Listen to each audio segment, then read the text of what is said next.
I have been busy showing the most popular quilts at the Great Wisconsin Quilt Show last weekend, and we started at the 7th or 8th place.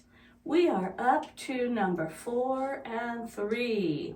So let me show you which quilts were the 4th and 3rd most popular at the quilt show.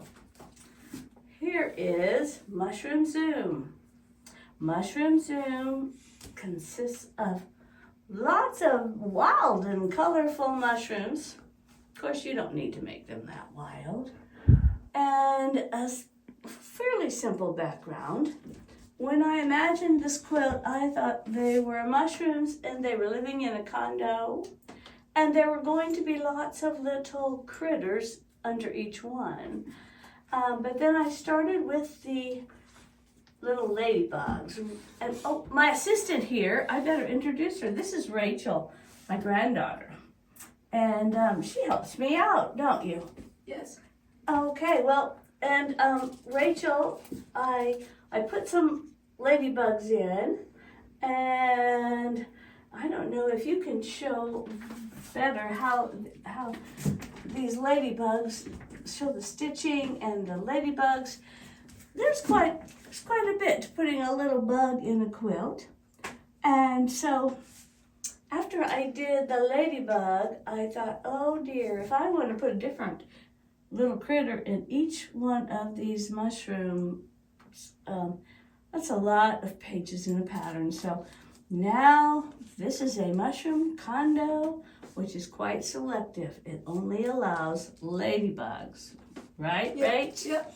Yep, and I think it's very pretty, and it's quite popular, and it's so fun to make. So mushroom, this is a pattern. Mushroom Zoom. They're zooming in their condos. All right. Another pattern that was very popular is over here.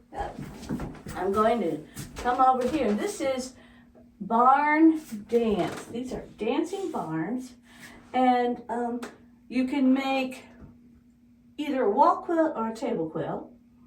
And I made 2 samples. So Rachel, if you want to show them, these are the barns that you might put on your wall or your table, and you probably want to put them lengthwise because these are line dancing barns.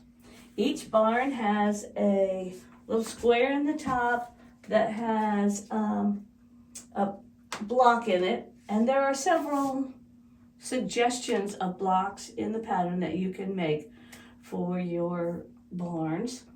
The thing is, those inside squares need to be, pull that out a little bit, sweetie. Oh, beautiful. The inside square needs to be 3.5 inches to fit right in there neatly. So some of these you might want to do foundation paper piecing on, or just be very careful with your piecing. And there are suggestions in the pattern. So these are the line dancers. And then these are the more crazy, well, sort of crazy. These are the pole dancing barns.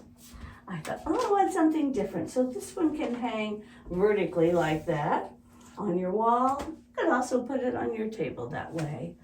And again, made exactly the same. They're in just the way you decide to put them on the background. And this is a little 9 patch that I used.